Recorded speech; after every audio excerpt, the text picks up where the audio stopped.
Now let's go to tonight's big story. An Omaha teenager faces 3 charges of felony attempted assault. He allegedly tried to light people on fire at Westroads Mall. Well, tonight we're learning more about the boy who's being tried in juvenile court.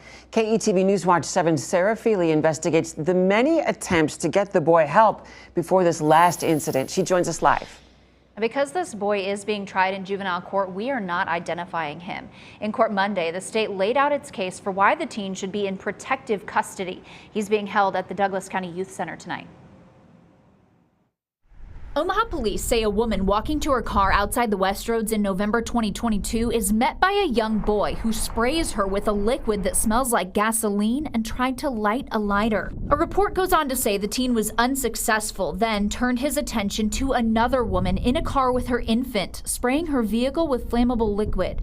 That woman told police the boy was laughing and trying to light her car on fire with her inside. Omaha police arrested a 15-year-old boy, and documents filed in court Monday detail the teen's arrest and long history of mental health struggles. Court documents say back in November, the teen was, quote, homesick from school and left the home, went to purchase a butane torch and accelerant, boarded a city bus, and went to the mall to carry out his plan, end quote. The documents say the boy has, quote, historic concerns of the boy making homicidal statements and having weapons, end quote. That court record says since 2019, the boy has had 4 different weapons violations while a student at the Omaha Public Schools Integrated Learning Program, saying, quote, he has brought a butcher's knife to school on 2 occasions, a butter knife on 1 occasion, and a stun gun on 1 occasion, end quote. In addition, the boy was banned from riding the bus over safety concerns. Court records say he made, quote, regular and frequent threats to harm others by killing people or killing specific students or staff. He also threatened to rape all of the high school girls in the program, end quote. Doctors testify in the documents that the teen was admitted 5 times to a manual for crisis intervention around major incidents of homicidal or suicidal actions. One report states, quote, he consistently struggles to know fantasy from reality and states he wants to be a serial killer and burn people, end quote. The court filing goes on to say the teen has developmental delays and does not qualify for inpatient mental health treatment. Doctors also report he tried to light other vehicles on fire and his little sister. Quote, he wants to be a villain, not the hero. He wants to kill teenage girls so he can go to jail, fight the inmates and guards, and get put in 4-point handcuffs, end quote. Court records show the family did receive mental health treatment and services in 2020. A supervisor with the Region 6 Professional Partners Program reported, quote, mom is very overwhelmed with the boy and can come off as flat or uninterested as she lacks some urgency, end quote.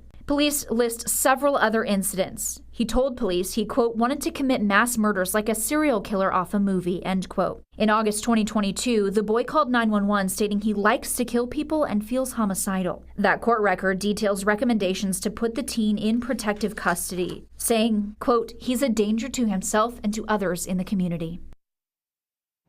Those documents say the mother has reached out to multiple services to help the boy. He's being held in the Douglas County Youth Center, and the boy and his family are expected back in court next month. Again, we are not naming him because he's a child.